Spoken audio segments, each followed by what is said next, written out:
I'm Frances Colton, 32 years old. 3 months in a coma, and I woke up to an empty hospital room with a two-word note from my billionaire father. We stopped paying. The machines keeping me alive had been funded by strangers while my family, worth $2.8 billion, celebrated their freedom from the daughter who'd secretly built 40% of their empire. My stepmother had already divided my belongings. My half-brother had claimed my office. My father had signed papers declaring me mentally incompetent.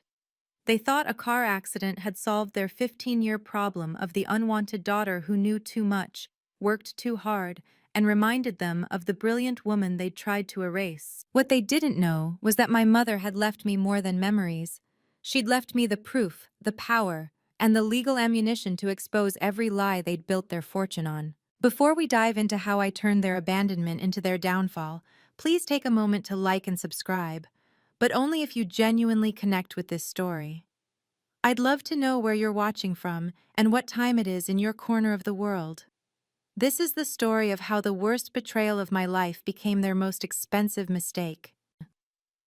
The first thing I noticed wasn't the pain. It was the silence. Hospital rooms are never truly quiet. There's always the steady beep of monitors, the shuffle of nurses in the hallway, the distant murmur of visitors. But as consciousness crept back into my body that October morning, the silence felt deliberate, personal. My eyes struggled to focus on the stark white ceiling tiles. Mass General Hospital. I recognized the pattern from my mother's final days here 15 years ago. Back then, our room had been filled with flowers, cards, and rotating shifts of family members. Richard had even hired a private nurse to ensure she was never alone. Now, a single folded piece of paper sat on the bedside table where flowers should have been. "Miss Colton?" A nurse appeared in the doorway, her eyes widening. "You're awake. I need to call Dr. Martinez immediately." "How long?" My voice came out as a rasp. "3 months, Miss Colton. You've been in a coma for 3 months." She hesitated at the door. "I'm so sorry, but I have to ask, is there anyone we should call? Your emergency contact?" "My father, Richard Colton." Her face shifted uncomfortably. "He's the one who left the note. 2 weeks ago, he came in person to sign the papers, said the family would no longer be covering your medical expenses." I reached for the paper with trembling fingers. Richard's handwriting was as precise as his business contracts. "We stopped paying. Good luck. R.C." In 3 months, not one member of my family had visited. Not Richard, not my stepmother Victoria, not even Derek, the half-brother I'd helped through Harvard Business School. The nurse touched my shoulder gently. "There's someone here to see you, though. He's been waiting in the lobby every day for 2 weeks." Marcus Sterling walked in like he was entering a boardroom, not a hospital room. At 45, my mother's former legal counsel still carried himself with the quiet authority that made Fortune 500 CEOs nervous. Behind him followed a man I didn't recognize. Tall, silver-haired, wearing a suit that probably cost more than most people's cars. "Francis." Marcus's professional mask slipped for just a moment, revealing genuine relief. "Thank God you're awake." "Marcus? What are you doing here?" "Protecting your interests, as I promised your mother I would." He set his briefcase on the visitor's chair. "This is James Harrison. You might not remember him, but he remembers you." The stranger stepped forward. "CEO of Goldman Sachs. You've been advising us remotely for 5 years, though your family never knew." My head was spinning, still foggy from the coma. "I don't understand. Richard stopped paying my medical bills. Why are you—" "Because your father just made the most expensive mistake of his life," Marcus interrupted, a grim smile playing at his lips. "He forgot who actually owns the majority of your mother's trust fund. And more importantly, he forgot what happens when someone abandons a beneficiary during a medical emergency." James Harrison pulled out his phone. "The board meeting is in 72 hours. Your father plans to announce a complete family restructuring, essentially writing you out of everything. He's telling investors you're mentally incompetent due to the accident." "But there's something Richard doesn't know." Marcus opened his briefcase. revealing a thick folder marked with my mother's maiden name, Elizabeth Smith. Your mother didn't just leave you money, Francis.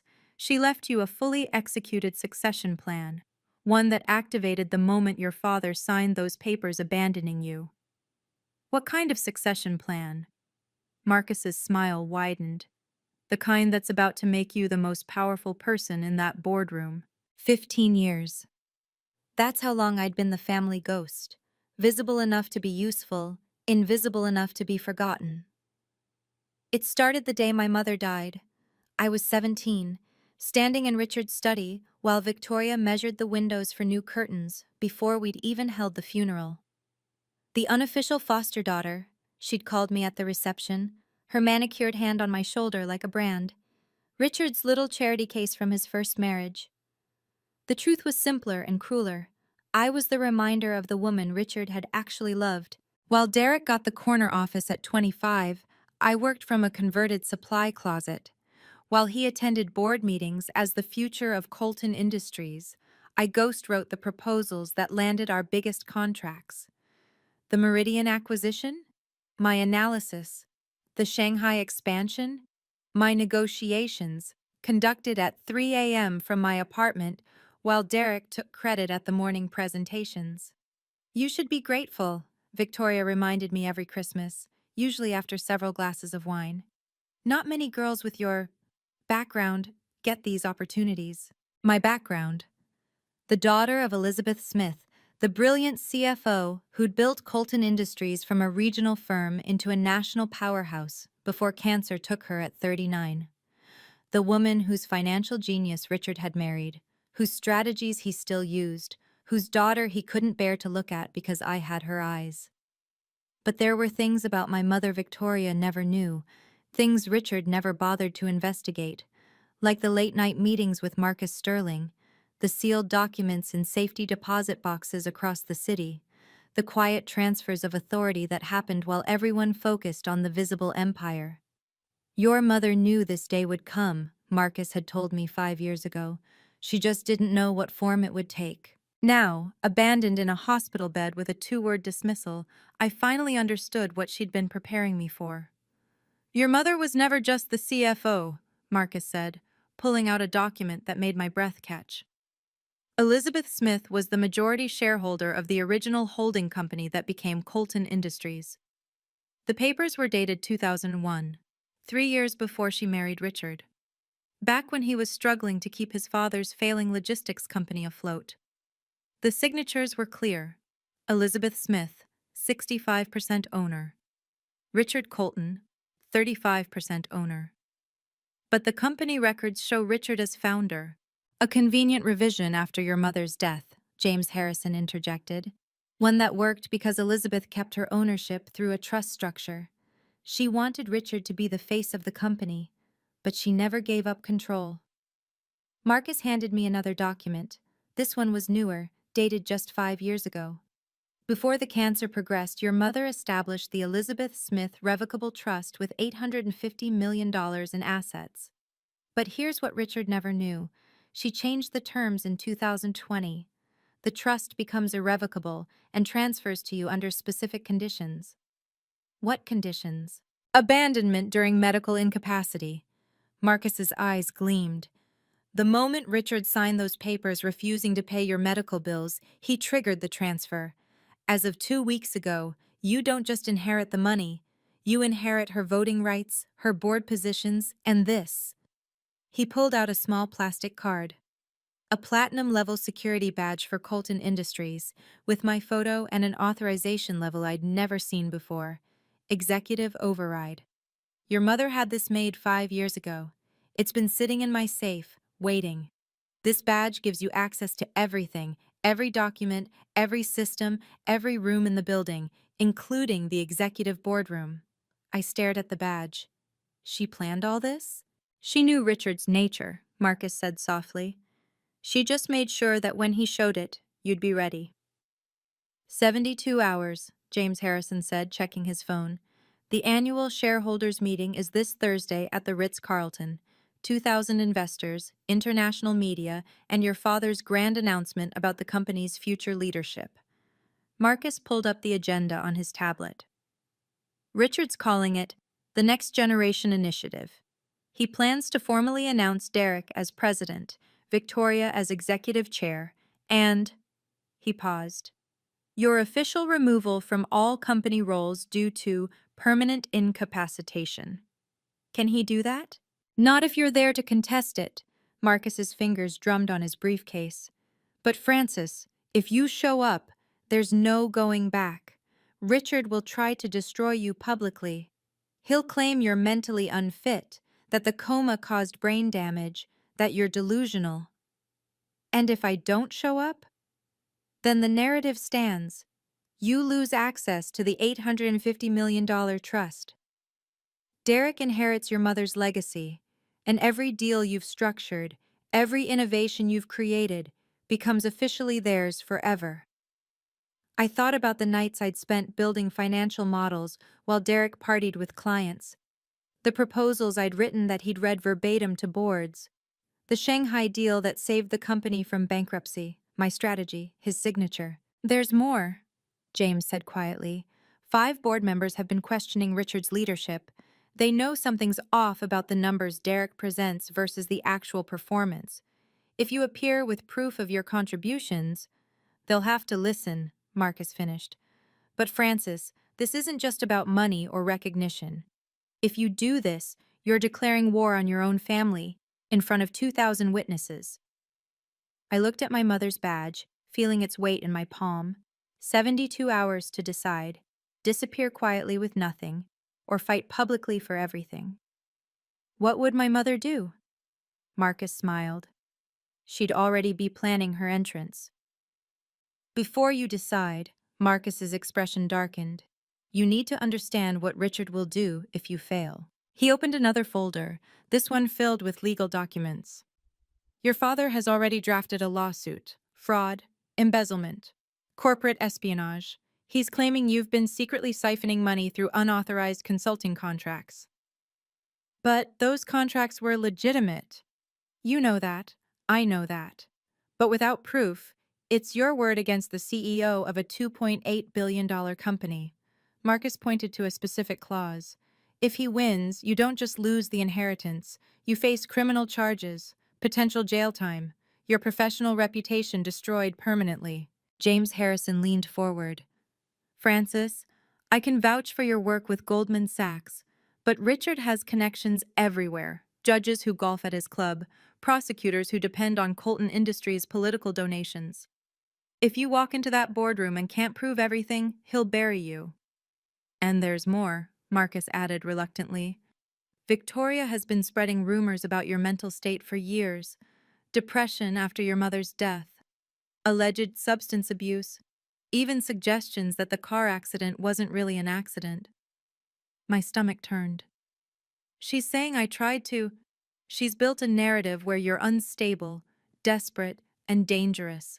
If you show up at that meeting, she'll have security ready to escort you out as a threat to safety, unless what? Unless you have irrefutable proof, documents they can't dispute, witnesses they can't discredit, and most importantly, you need to maintain absolute composure. One emotional outburst, one moment of weakness, and they'll use it as evidence of your instability. I thought about the last 15 years of swallowing insults, of smiling through humiliation, of being grateful for scraps. So I have 72 hours to prove I'm sane, competent, and worth $850 million. No, Marcus corrected. You have 72 hours to prove you always were. James Harrison pulled out his phone and showed me an email thread. The sender names made my eyes widen. 5 of Colton Industries' most influential board members. They've been asking questions for 2 years, he explained. How does Derek's division show 40% growth when he's never in the office? Why do all the breakthrough strategies come from consulting firms that no one can verify? And most importantly, why does Richard panic every time someone mentions Elizabeth Smith's name? Marcus added, Thomas Chen from the Audit Committee. He caught himself. Sorry, Thomas Mitchell from the Audit Committee has been particularly suspicious. He remembers your mother, Frances. He knows her analytical style. He sees it in every successful proposal, and he knows it's not coming from Derek. They're afraid to move against Richard openly, James continued. But if someone with legitimate standing challenged him, they'd support me? They'd listen, which is more than Richard expects. James pulled up another email. This is from Sarah Walsh, head of international operations. She wrote this after the Shanghai deal. Whoever actually structured this agreement is a genius. I know it wasn't Derek. He couldn't even pronounce the client's name correctly. Marcus handed me a USB drive.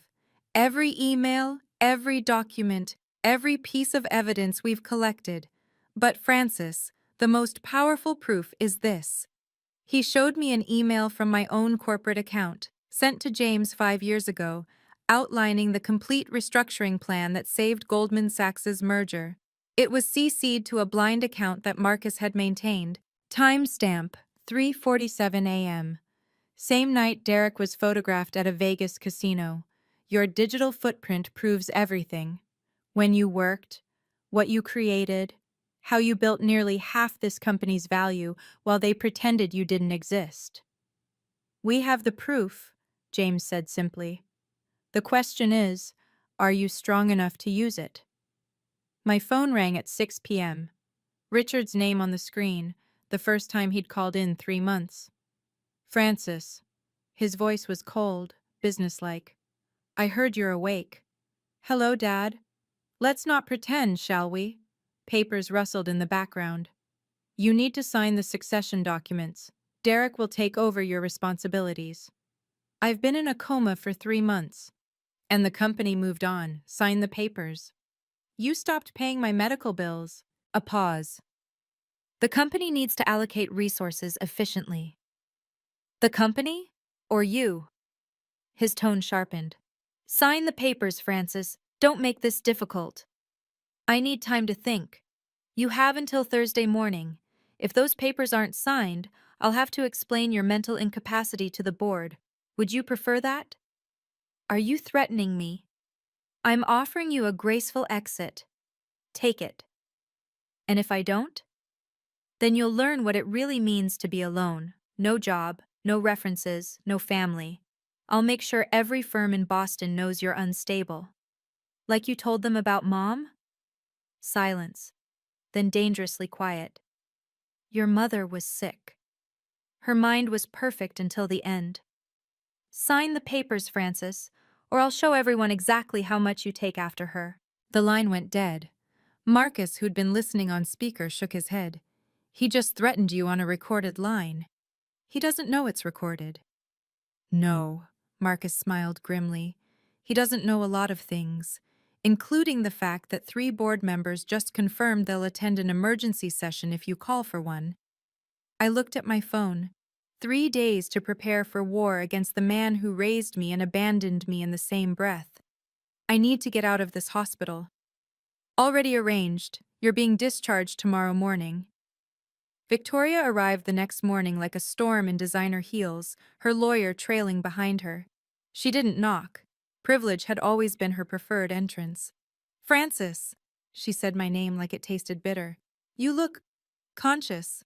Hello, Victoria? She set a folder on my bed, her perfume overwhelming the antiseptic hospital smell. Sign these. We'll give you a severance package, $50,000. More than generous, considering. Considering what? Considering you've been nothing but a drain on this family for 15 years. She examined her manicure. Do you know what Richard spent on your education, your housing, your mother's medical bills before she died? My mother had her own money. Victoria's laugh was sharp. Your mother had nothing but debt and delusions. Richard saved you both out of pity. I reached for my phone, subtly starting a recording. Is that what you tell people? It's the truth. You've been living off our charity, taking advantage of Richard's guilt, but that ends now. 15 years of working 18-hour days is taking advantage? What work? Victoria's voice rose. Sitting in that closet office, pretending to contribute? Derek does the real work. You're just overhead we no longer need. Her lawyer stepped forward. Mrs. Colton is offering a generous $50,000 for 15 years of building 40% of this company's value? Victoria's face flushed. You built nothing. You are nothing.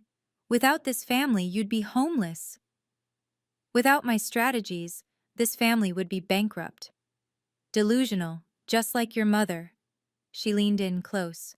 Sign the papers, or I'll personally ensure you never work anywhere again. Marcus chose that moment to enter. Mrs. Colton, I'd be careful about making threats in a hospital.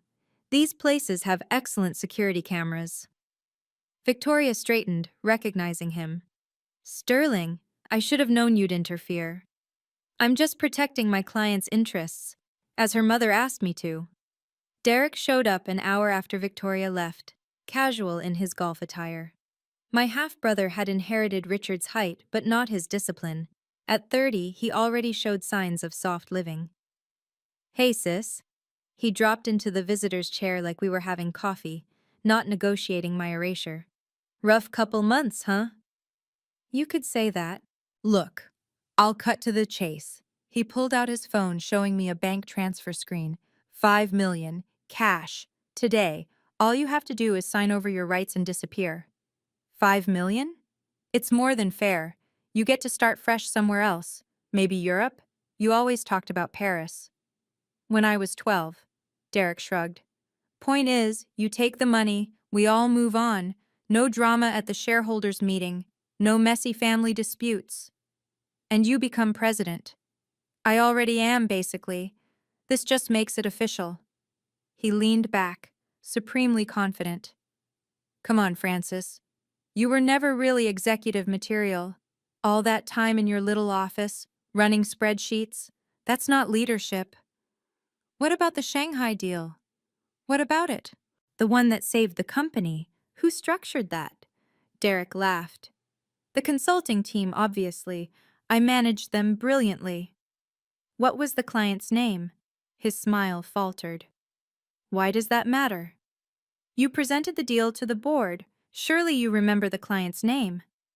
This is ridiculous. Look, 5 million is my final offer. Take it or leave it. Marcus stepped forward from where he'd been standing by the window. Mr. Colton, are you attempting to bribe a shareholder before an official vote? Derek jumped up. Who the hell, Sterling? What are you doing here? Documenting everything, Marcus said calmly. Please continue. You were saying something about Francis not being executive material? Derek grabbed his phone. This conversation is over. Francis, you have until tomorrow, then the offer disappears. Like family loyalty? He paused at the door. Family? You were never really family, just ask Dad. After Derek left, I sat in silence for a full minute. 3 offers, 3 insults, 3 confirmations that I'd never been anything more than an inconvenience to them. Marcus waited, patient as always. What are you thinking? I'm thinking about Mom's funeral. I turned the platinum badge over in my hands. Richard gave a speech about partnership and legacy. Victoria stood there in a black dress that probably cost more than Mom's casket. Derek was 16, texting through the service. And you? I was 17, wondering why the woman who built everything was being buried like a footnote. I picked up my phone and scrolled through the contacts until I found the number I needed. Marcus, can you set up a secure conference call? With whom? Thomas Mitchell, Sarah Walsh, and the other board members James mentioned. It's time they heard the truth. Marcus smiled. And Richard? He wants war. He'll get one. I dialed another number. James? It's Francis. I need every email, every document, every piece of evidence ready for Thursday. And I need one more thing. Name it. A Wall Street Journal reporter who isn't afraid of Richard Colton. I know just the one. Catherine Brooks. She's been investigating irregular patterns in Colton Industries reporting for 2 years. Perfect. I stood up, steady for the first time since waking. Marcus, I need a suit for Thursday. Something that says I'm not the scared 17-year-old they buried with my mother. I know just the place. And Marcus? I held up the badge. Make sure security knows I'll be using this. I want to enter through the executive entrance. The one Richard thinks only he can access. With pleasure. They wanted me to disappear quietly, gratefully, worthlessly. But Thursday morning, in front of 2,000 witnesses, they'd learn what Elizabeth Smith's daughter was really worth. Has your family ever underestimated your worth? Drop a comment below. And if you want to see what happens when a greedy family faces off against $850 million worth of truth, hit that like button and subscribe so you don't miss the climax that's coming. This story is about to take a turn that Richard Colton never saw coming. Tuesday morning, Marcus's law office felt like a war room. He led me to a vault I'd never seen before, hidden behind a bookshelf that looked purely decorative. Your mother set this up in 2008, he explained, entering a complex code. She said you'd know when to open it. Inside the safety deposit box sat 3 items: a thick manila envelope marked with the Massachusetts state seal, a photograph I'd never seen, and a letter in my mother's handwriting. The photograph stopped me cold. It showed my mother with 5 people in what looked like a signing ceremony. One of them was a younger Richard, looking uncomfortable. The others were the original investors in Colton Industries, all of whom had mysteriously sold their shares to Richard after Mom died. This is the original incorporation, Marcus confirmed, pulling out the sealed document. Massachusetts Corporation Certificate, MA 2019-78432. Your mother as majority shareholder, Richard as minority partner. Notarized, filed, and somehow removed from public records after her death. The letter was dated a week before she died. My dearest Francis, if you're reading this, Richard has shown his true nature. The documents in this box are your birthright. I built Colton Industries not for wealth, but to prove that brilliance doesn't need a pedigree. You have that brilliance. Use it wisely. The badge is your key. The trust is your weapon. But this certificate? This is your proof that you were never their charity case. You were always the heir. Love, Mom. Marcus pulled out the last item, a USB drive labeled Security Footage 2009-2024. What's this? Every major meeting where you presented strategies that Derek later claimed. Your mother had cameras installed that IT never knew about. She knew this day would come. I held the certificate. This changes everything. No, Marcus corrected. This proves everything. James Harrison arrived at Marcus's office with a laptop and a team of Goldman Sachs executives I recognized from years of secret video conferences. Francis, James opened the laptop. We've compiled everything. The screen filled with email threads dating back 5 years, each one meticulously documented, with headers intact and digital signatures verified. This one's my favorite, said Patricia Kumar, Goldman's chief strategy officer. December 2023. Derek presented his restructuring plan for our Asian merger. Except here's your email to us from 3 weeks earlier with the identical strategy, down to the comma placement. Another executive, David Park, pulled up a different thread. The Shanghai deal that saved Colton Industries? You sent us the framework 6 months before Derek even knew Shanghai existed. We have 43 emails between you and our team, all time-stamped between 2 a.m. and 5 a.m. Why those hours? Marcus asked. Because that's when Derek was reliably unconscious, I admitted. I could work without interruption. James clicked through more evidence. In 5 years, you've advised on deals worth $1.2 billion. Our board knows it. Several Fortune 500 CEOs know it. The only people who don't know it are sitting in the Colton boardroom. Until Thursday, Patricia added. James has already informed the Wall Street Journal that Goldman Sachs will be making a statement about our shadow consultant who's been driving Colton's growth. You'd do that? Francis, James said seriously, you've made us hundreds of millions. More importantly, you've never once tried to take credit or leverage it for personal gain. That kind of integrity is rare. David pulled up one final email. This is from Richard to our CEO last month, claiming Derek was the architect of our partnership. We're prepared to publicly correct that misconception. I looked at the screen. 5 years of 3 a.m. emails. Proof that while my family slept, I was building their empire. Marcus held up the platinum badge, its surface catching the light. This isn't just an access card. Your mother embedded something remarkable in it. He inserted it into a reader connected to his laptop. Immediately, screens filled with data I'd never seen before. Full administrative access to Colton Industries servers, he explained. Every email Richard ever sent, every deleted file, every hidden account. Your mother built a backdoor that's been waiting 15 years. Is this legal? Completely. She was majority shareholder and Chief Technology Security Officer, a title Richard forgot existed. She had legal authority to maintain oversight access, and that authority passed to you. I scrolled through the files. There it was, a folder labeled Succession Planning, dated the month before Mom died. Inside, hundreds of documents showing she'd been preparing to remove Richard as CEO. She knew? She suspected. Look at this. Marcus pulled up an email thread between Richard and Victoria from 2009, 6 months before Mom's diagnosis. They were already discussing life after Elizabeth. Another file caught my eye. Board minutes, confidential. The real ones, not the sanitized versions Derek presented. They showed 5 board members repeatedly questioning Derek's competency, only to be shut down by Richard. This is why Thomas Mitchell and the others are ready to listen, Marcus said. They've been documenting Richard's deception for years, but they needed someone with standing to act. And this? I pointed to a file labeled Executive Override Protocol. Your ace in the hole. With this badge, you can lock Richard out of his own office, freeze Derek's corporate accounts, and access the boardroom's presentation system. All legally, all within your mother's established security protocols. I held the badge up. She really did think of everything. No, Marcus smiled. She thought of you. There's a difference.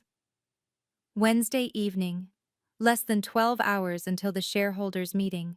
Catherine Brooks from the Wall Street Journal sat across from me in Marcus's conference room, her recorder running. 2,000 attendees, international media. And Richard Colton has no idea you're coming? He thinks I'm broken in a hospital bed deciding which insulting offer to take.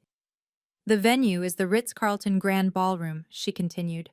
Richard's power base. He's held every major announcement there for 20 years. The staff, the security, even the AV team, they all answer to him.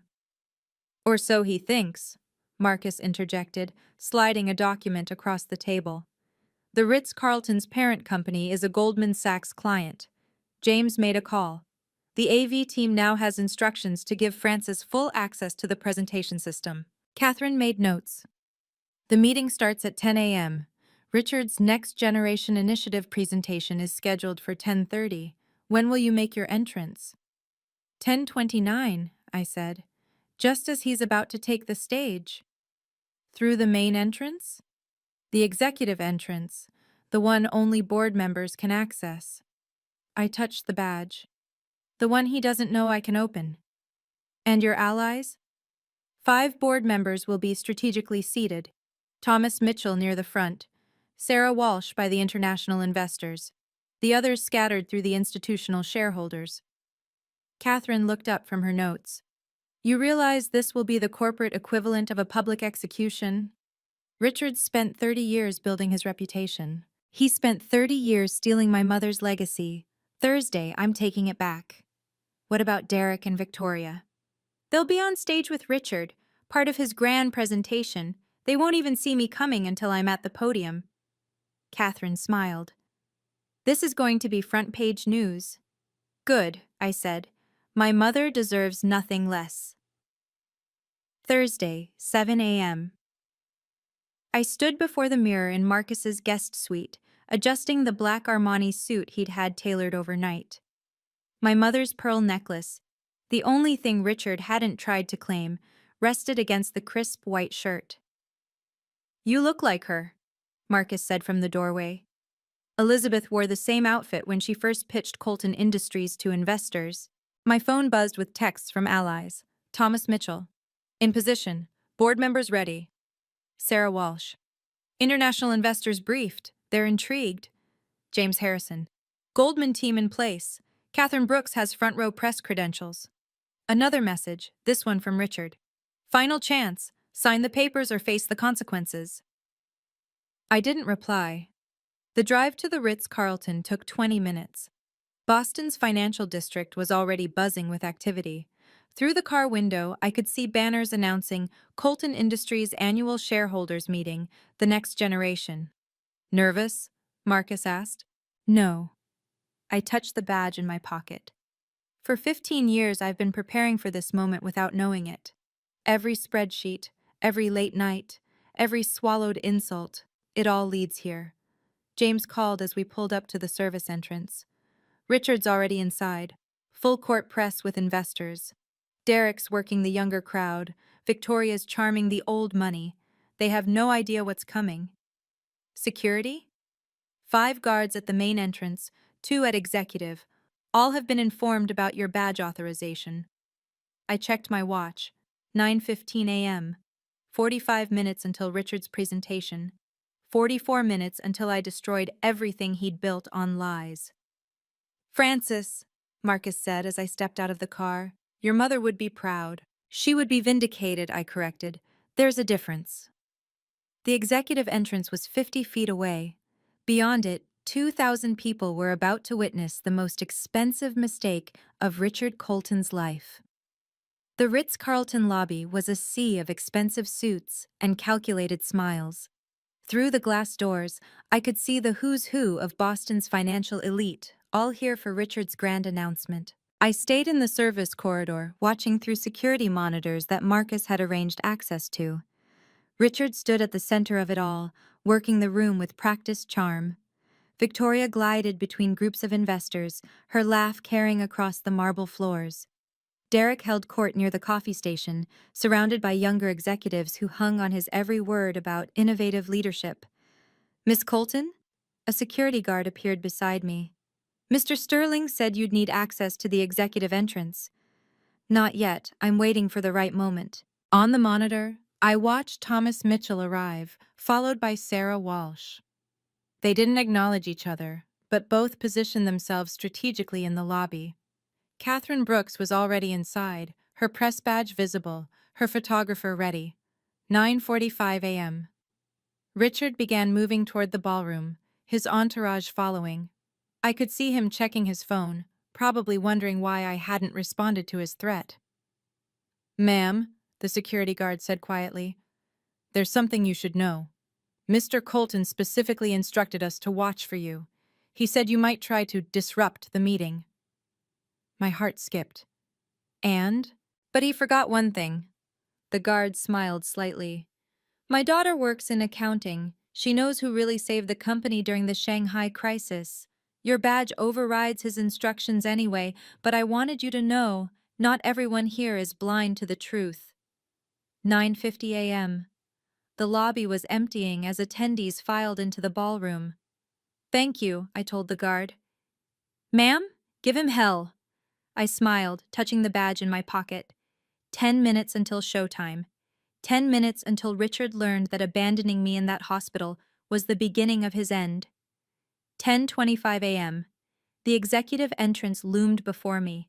Frosted glass doors that I'd never been allowed to pass through in 15 years of working at Colton Industries. I pulled out the platinum badge, my mother's final gift. The scanner beeped. For a heartbeat, nothing happened. Then the locks disengaged with a decisive click. Invalid access attempt, a younger guard called out, rushing over. Ma'am, this entrance is restricted to... His supervisor, the one whose daughter worked in accounting, held up a hand. Check your system again, Johnson. The younger guard looked at his tablet, his eyes widening. Platinum override, executive level alpha. He looked up at me, confused. But only 3 people in the company have that level. Mr. Colton, the original founder, and... Elizabeth Smith, I said quietly. My mother. The supervisor opened the door wider. The boardroom access corridor is straight ahead, Miss Colton. Your authorization supersedes all other security protocols. I walked through the entrance I'd been barred from my entire adult life.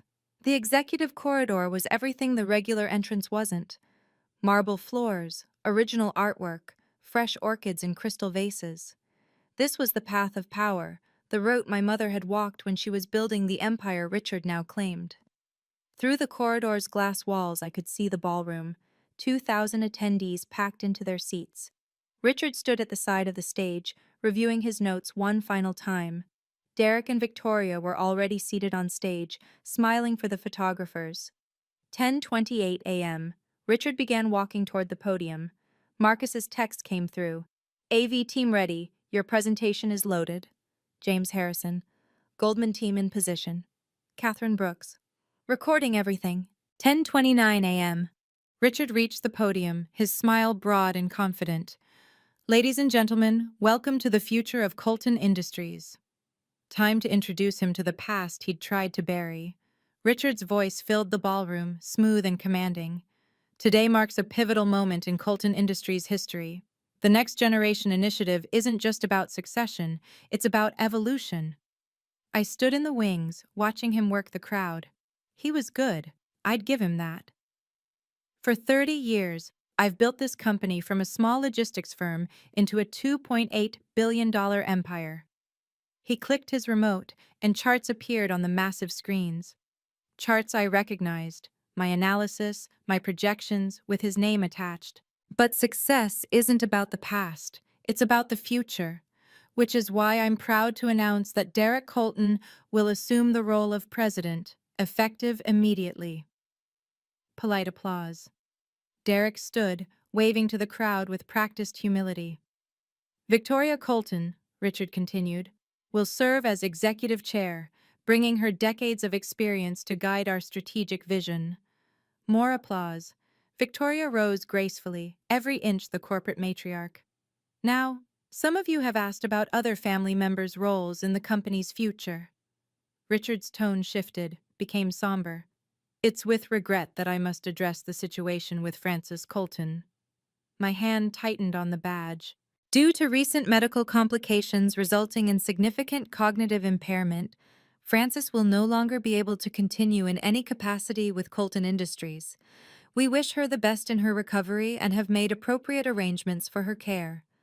Murmurs rippled through the crowd. I saw Thomas Mitchell lean forward. Sarah Walsh exchanged glances with other board members. Richard raised his hand for silence. I know this is difficult news, but I assure you, the company's future has never been brighter. Derek and Victoria will...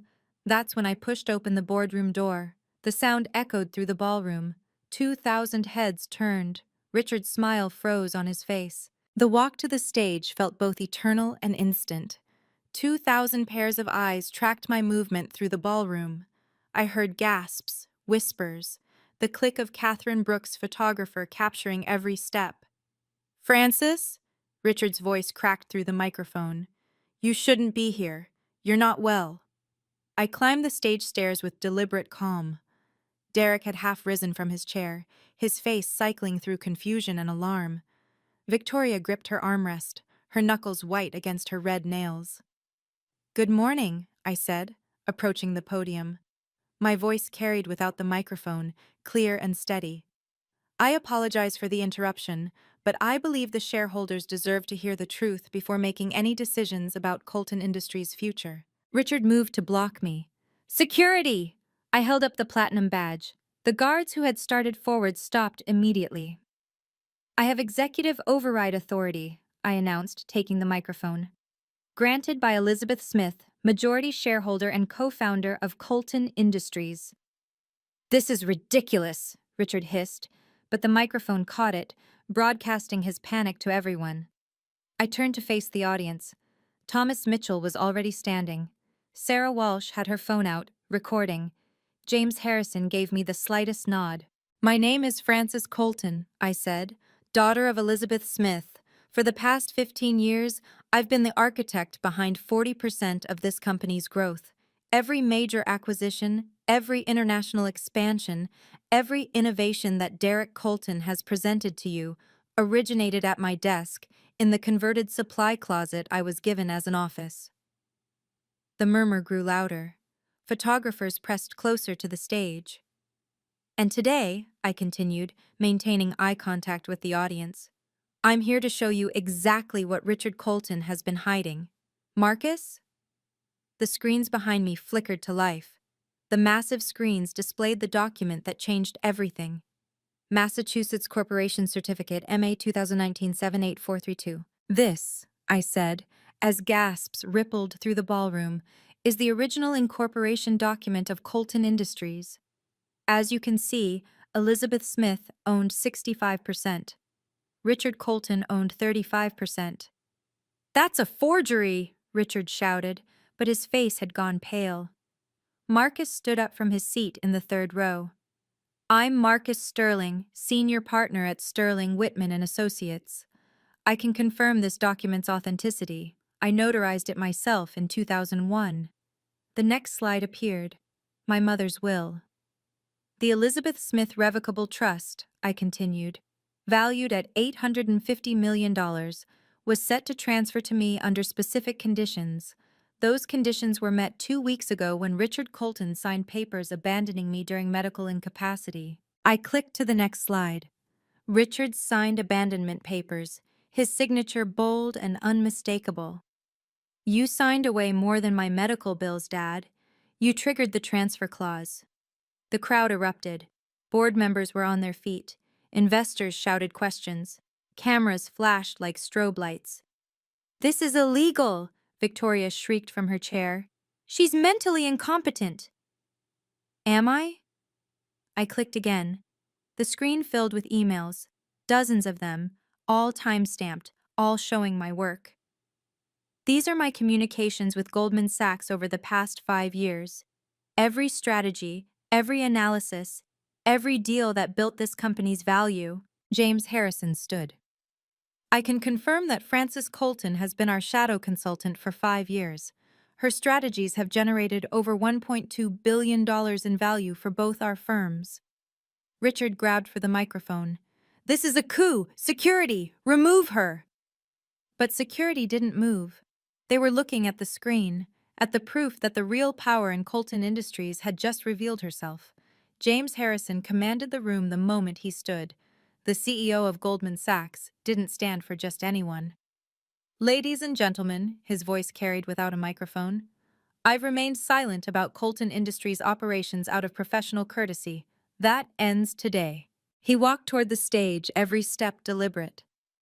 For 5 years, Frances Colton has been the strategic mind behind every major Colton Industries success. The Shanghai deal that saved this company from bankruptcy? Frances designed it from her apartment at 3 a.m. while Derek Colton was documented at a Las Vegas casino. Derek shot up from his chair. That's slander. It's fact. James pulled out his phone, projecting emails onto the screens. Here's Frances's proposal, sent to me 6 months before the deal was announced. Here's Derek's presentation to the board, word for word identical, except for the signature. Patricia Kumar from Goldman stood next. The European expansion that generated $400 million in revenue? Frances's framework, submitted to us while she was supposedly just supporting staff. Another Goldman executive rose. The AI integration that modernized your supply chain? Frances coded the initial algorithm herself. We have the GitHub commits. Thomas Mitchell finally spoke from the audience. As head of the audit committee, I've suspected this for years. The quality of work supposedly from Derek never matched his actual capabilities. Now we know why. Sarah Walsh added, the international team has been wondering who the real strategist was. Every successful expansion bore the same analytical signature, precise, innovative, ahead of market trends. That wasn't Derek. That was Frances. Richard's face had turned purple. This is conspiracy. You're all in on it. Yes, James said simply. We're all in on the truth. The question is, what are you going to do about it, Mr. Colton? Fire Goldman Sachs? Alienate every board member who values competence over nepotism? The crowd was in chaos. The truth was out, and there was no putting it back. Thomas Mitchell walked to the stage with 4 other board members. The crowd fell silent. When board members moved as a unit, corporate blood was about to spill. I call for an emergency board session, Thomas announced. Right here, right now. You can't do that, Richard protested. According to corporate bylaws, 5 board members can call an emergency session in the presence of shareholders. Thomas held up a document. We have 5. Actually, he looked around as 2 more board members stood. We have 7. Sarah Walsh took the microphone. I move for a vote of no confidence in Richard Colton as CEO. Seconded, said another board member. This is a coup, Richard shouted. No, Thomas said calmly. This is corporate governance. You've been lying to shareholders for 15 years, claiming credit for work done by someone you've systematically marginalized. That's fraud. Victoria tried to leave the stage, but cameras blocked every exit. Derek sat frozen, his face white as paper. All board members in favor of removing Richard Colton as CEO? Thomas asked. 7 hands rose immediately, then an 8th, a 9th. Within 30 seconds, 12 of the 15 board members had their hands up. Motion carried. The ballroom erupted. Investors were on their phones, undoubtedly calling their firms. The stock price was probably going crazy. I further move, Sarah Walsh continued, to nominate Francis Colton to the board of directors, effective immediately. Seconded. All in favor? Unanimous. Richard stumbled backward. You can't. I built this company. No, I said quietly, but the microphone carried my words to every corner of the ballroom. My mother built this company. You just took credit for it. And now, finally, Elizabeth Smith's daughter is taking her rightful place. The applause started slowly, then built to thunder. 2,000 witnesses to the fall of Richard Colton and the rise of the heir he'd tried to bury. This is the moment karma finally caught up. If you're enjoying this story about justice and reversing fortune, please hit that subscribe button and ring the bell. Comment, karma, if you think Richard deserved what's coming next. The aftermath is about to get even more interesting. Richard's composure shattered completely. He grabbed the podium, his knuckles white, addressing the crowd with desperate fury. This is illegal! She's manipulating you all! The accident! The coma! She's brain damaged! Mr. Colton, Catherine Brooks called out from the press section, are you claiming your daughter is mentally incompetent while she just presented detailed financial evidence and strategic analysis? She's being coached. Sterling put her up to this. Marcus stood again. Frances needs no coaching. Unlike Derek, she actually understands the business she's been running from the shadows. Richard spun toward the security guards. I'm ordering you to remove her. I sign your paychecks. The head of security stepped forward. Actually, Mr. Colton, the board signs our paychecks, and they just voted. Derek, Richard turned to his son.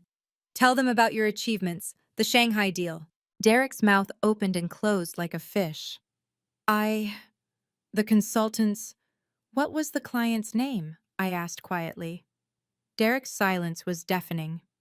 Mr. Chen of Harmony Logistics, I supplied. Excuse me, Mr. Smith of Harmony Logistics. We met 17 times via video conference. You met him 0 times because you were in Vegas. Victoria! Richard was grasping at straws now. You're still executive chair. Victoria stood slowly, her composure cracking. I need to speak with my lawyer. Your lawyer is right there. I pointed to the man who'd accompanied her to the hospital. Would you like to explain to everyone how you tried to bribe me with $50,000 to disappear? The lawyer quickly distanced himself from Victoria, literally stepping backward. Richard made one last desperate attempt. I'll sue! I'll destroy all of you! With what money? Thomas Mitchell asked. Your assets are tied to your position, a position you no longer hold. Richard Colton, the man who'd built an empire on my mother's bones, stood defeated on his own stage. I waited for the chaos to settle, then spoke with the same measured tone I'd learned during 15 years of swallowing insults. Richard, I'm not here for revenge. I'm here for restoration. The room quieted, everyone leaning in. You have 2 choices. You can fight this. Hire lawyers, drag the company through scandal, watch the stock price crater while you try to prove your lies were truth. Or you can accept a graceful transition. Graceful? He spat the word. You keep your shares. You retain an advisory role. You save face by announcing this was a planned succession that you orchestrated to test the company's readiness. I pulled out a prepared statement. Marcus has drawn up the terms. You can leave here as a strategic visionary who recognized his daughter's talents, or as a fraud who got caught. The room held its breath. The Shanghai deal saved this company, I continued. The European expansion doubled our revenue. The AI integration positioned us for the next decade. Those achievements stand, regardless of whose name is on them. What matters is the company Elizabeth Smith built continues to thrive. James Harrison spoke up. Goldman Sachs supports a smooth transition. The market responds better to planned succession than corporate coup. You have 5 minutes to decide, I said. After that, Catherine Brooks publishes her story with either narrative. Your choice, which one? Victoria grabbed Richard's arm. Take the deal. Derek nodded rapidly. Dad, please, take it. Richard looked around the room, at the board members who'd turned on him, the investors recording everything, the press poised to destroy him. You planned this, he said to me. No, I replied. Mom did, 15 years ago. I'm just executing her final strategy. For the first time in my life, I saw Richard Colton recognize he'd been outplayed. Thomas Mitchell returned to the microphone. We need to formalize this transition. I call for a vote on the proposed succession plan. The terms were projected on the screen. Richard Colton, transition to advisory chairman Francis Colton. Board of Directors, Strategic Development Chair. Derek Colton, reassignment to Regional Operations Manager. Victoria Colton, voluntary resignation with standard severance. Immediate audit of all historical transactions. Mr. Colton, Thomas addressed Richard, do you accept these terms? Richard stood silent for a long moment. The entire ballroom waited. Finally, Victoria whispered urgently in his ear, and he gave a single bitter nod. Let the record show Richard Colton accepts the transition, Thomas announced. All board members in favor? 15 hands rose, unanimous. Shareholders? Thomas asked the room. A show of support? The response was overwhelming. Nearly every hand in the room went up. The investors knew competence when they saw it, and they'd just witnessed 15 years of it revealed. Motion carried. Effective immediately, Francis Colton is elected to the board of directors. Marcus handed me the official documents. As I signed, I noticed my signature looked exactly like my mother's, something Richard probably never bothered to notice. Ms. Colton, Thomas said formally, would you like to address the shareholders? I returned to the podium one last time. Colton Industries was built on innovation, integrity, and intelligence. My mother embodied those values. For 15 years, they were buried under ego and deception. Today we return to our roots. I looked directly at Richard. The company will thrive. Your legacy, such as it is, remains intact, but the truth is now on record. The applause was different this time, not shocked or excited, but respectful, professional. This meeting is adjourned, Thomas announced. Just like that, in a boardroom Richard thought he owned, justice was served with a corporate vote and a signature. Within an hour, the story was everywhere. Catherine Brooks's Wall Street Journal article went live with the headline, The Ghost CEO, How Francis Colton Built an Empire from a Supply Closet. Her photographer had captured the perfect moment. Me holding the incorporation document while Richard's face crumbled in the background. Bloomberg picked it up immediately. Colton Industries soars 15% after revealing hidden architect of success. CNBC ran a special segment, The $850 million Comeback, Abandoned Daughter Reclaims Corporate Legacy. My phone exploded with messages. CEOs I'd secretly advised for years finally able to acknowledge me publicly. Board members from other companies inquiring about my availability. Headhunters offering astronomical salaries to jump ship. Marcus fielded the media requests while I sat in what used to be Richard's office, now temporarily mine. Through the floor-to-ceiling windows, I could see news vans lined up outside. Forbes wants an exclusive, Marcus reported. Fortune is preparing a cover story. Harvard Business Review wants you to write a piece on shadow leadership. Later, I said, watching Richard's personal items being boxed up by maintenance. Right now, I need to stabilize the company. Thomas Mitchell knocked and entered. The board wants to discuss CEO succession. Your name is at the top of the list. I don't want to be CEO, I said, surprising him. I want to be Chief Strategy Officer. Let's hire a CEO who can execute while I design. That's what I do best. That's actually brilliant. Separating vision from operations. My phone buzzed with a Google alert. The story had gone international. Abandoned daughter's boardroom revenge was trending in 12 countries. But the best notification was from my bank. $850 million trust fund transfer complete. My mother's money, my mother's company. Finally, both were where they belonged. Victoria's resignation letter arrived within 2 hours, delivered by her lawyer who looked eager to distance himself from the whole situation. She'd negotiated a standard severance package, generous by normal standards, insulting compared to what she'd stolen in credit over the years. Derek's demotion was harder to watch. He sat across from me in the conference room, his usual swagger completely deflated. Regional Operations Manager, he read from the reassignment letter, reporting to the Senior VP of Logistics. It's a real job, I said. With real responsibilities you'll have to actually fulfill. I don't know how. Then learn, I did. You had talent. I just had Dad. For the first time, I felt a flicker of sympathy for him. Derek, you're 30 years old. It's not too late to become competent at something. Take the job, work your way up legitimately. Will you help me? No, but I won't sabotage you either. Clean slate, real work, actual achievements. That's more than I got. He signed the papers. As he left, he paused at the door. The Shanghai deal. I really couldn't have done that. I couldn't have done any of it. I know. Everyone knows now. Yes. I'm sorry. For what it's worth, I'm sorry. After he left, Marcus informed me that Victoria had already listed their Beacon Hill mansion for sale. Moving to Florida, apparently. Her sister lives there. Good. Distance helps. Derek's been enrolled in an executive education program at Wharton. He's actually attending classes.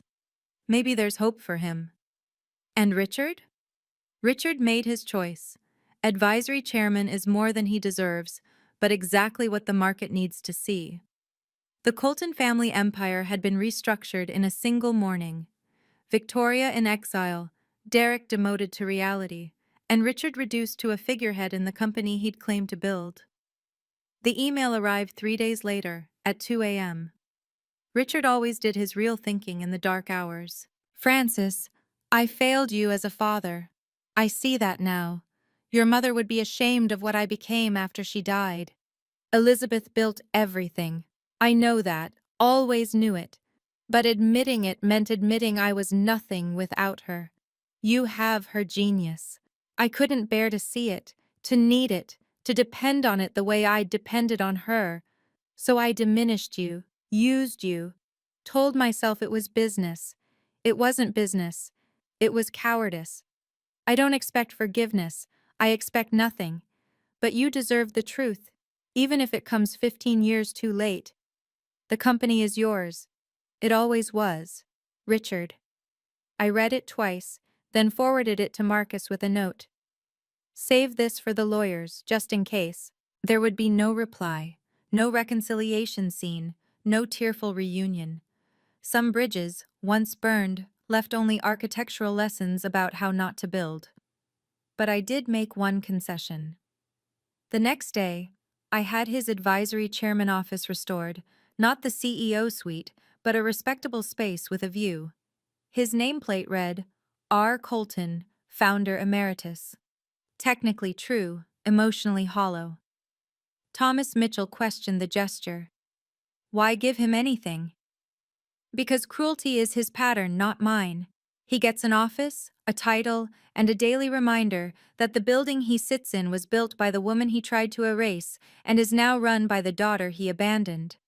That's either very generous or very calculated. It's what my mother would have done, professional to the end. Richard's apology email remained unread in my inbox for weeks. Some words came too late to matter, no matter how true they finally were. Within 6 months, Colton Industries looked nothing like the company Richard had ruled through fear and favoritism. The first change was healthcare. I instituted unlimited medical leave for all employees. No one would ever be abandoned in a hospital bed on my watch. The policy cost millions. The employee loyalty it bought was priceless. Next came transparency. Every department head now presented their own work. No more stolen credit, no more shadow contributions. A junior analyst who'd been doing her boss's work for 3 years got promoted on the spot when the truth came out.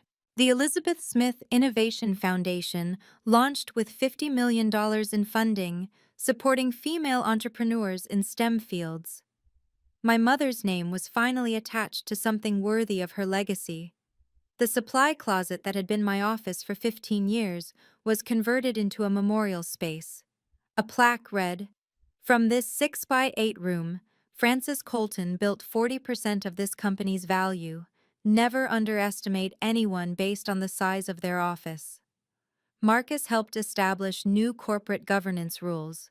Family members could work at the company, but had to meet the same performance standards as any employee. Nepotism died a regulatory death. The stock price hit record highs. Turns out investors preferred competence to charisma. "You've changed everything," Thomas Mitchell said during a board meeting. "No, I've restored everything. This is the company my mother envisioned, built on merit, not birthright." The Shanghai clients I'd worked with for years finally met me in person.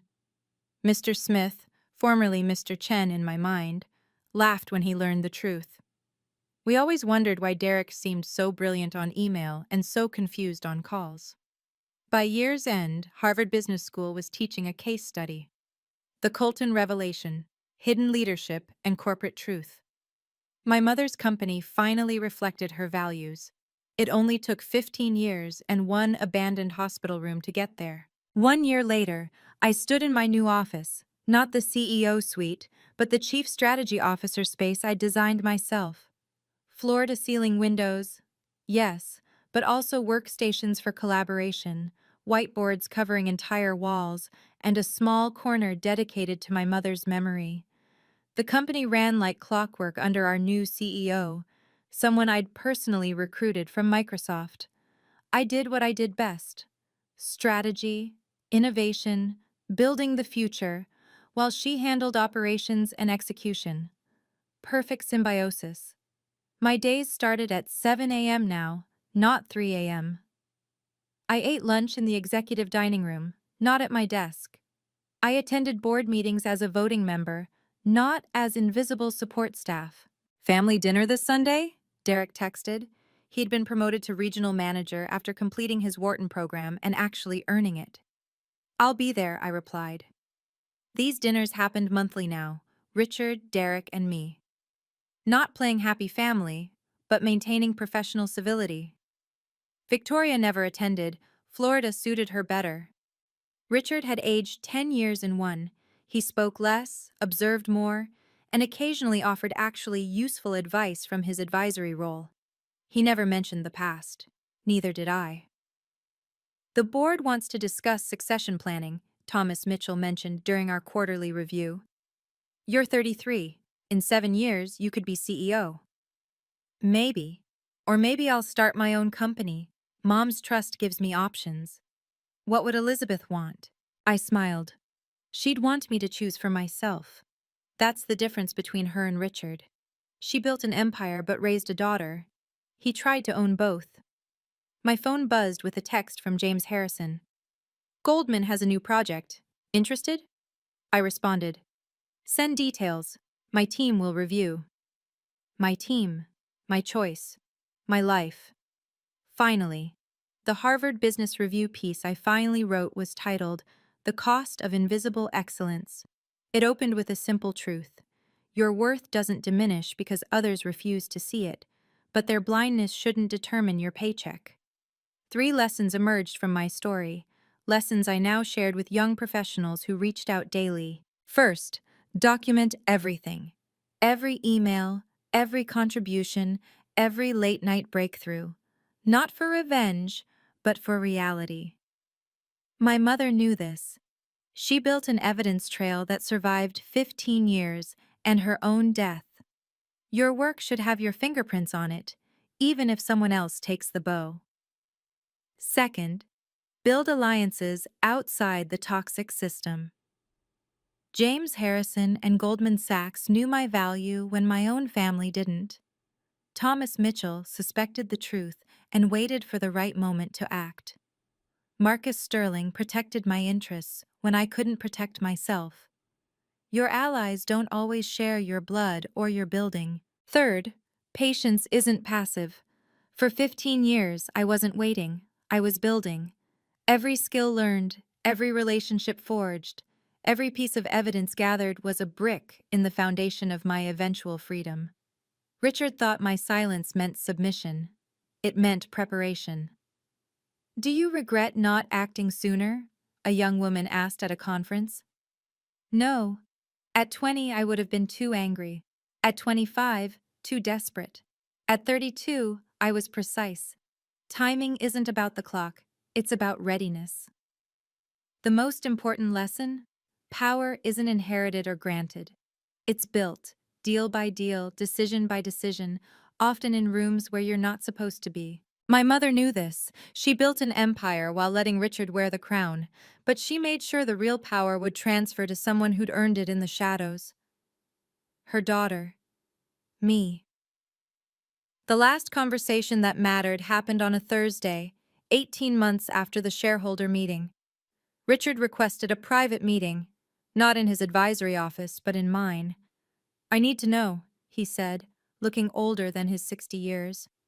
Did you ever consider just walking away? Taking the $5 million from Derek and disappearing? Every day for 15 years. But you didn't. Mom wouldn't have. He nodded slowly. Elizabeth always played the long game. This wasn't a game. It was my life. I know that now. We sat in silence that wasn't quite comfortable, but was no longer hostile. I won't apologize again, he said. You wouldn't believe it anyway. I wouldn't. But I will say this. The company is better with you visible than you ever were invisible. That's the closest to truth you've spoken in 15 years. He stood to leave, then paused. The family dinners. We don't have to continue them. No, we don't. But we will. Once a month, 2 hours, professional courtesy. That's the boundary. Why any contact at all? Because hatred takes energy, I'd rather invest elsewhere. Because Derek is trying to become better. Because maintaining professional relationships is what adults do. And Victoria? Victoria made her choice. Distance is her boundary and mine. Richard nodded. Boundaries. Elizabeth would approve. She would. After he left, I looked at the photo on my desk. My mother at 32, my current age, standing in front of the original Colton Industries building. She was smiling, but her eyes held the same steel I now saw in my own reflection. Forgiveness doesn't mean forgetting. Boundaries aren't walls. They're bridges with gates, and I held the keys. The story could have ended with revenge. Instead, it ended with something better. Balance. Thank you for watching my story. If you or someone you know is struggling with toxic family dynamics, remember, your value doesn't decrease based on someone's inability to see it. Please subscribe for more stories about resilience and justice. Comment below. What did you learn from this story? And remember, sometimes the best revenge is simply claiming what was always rightfully yours.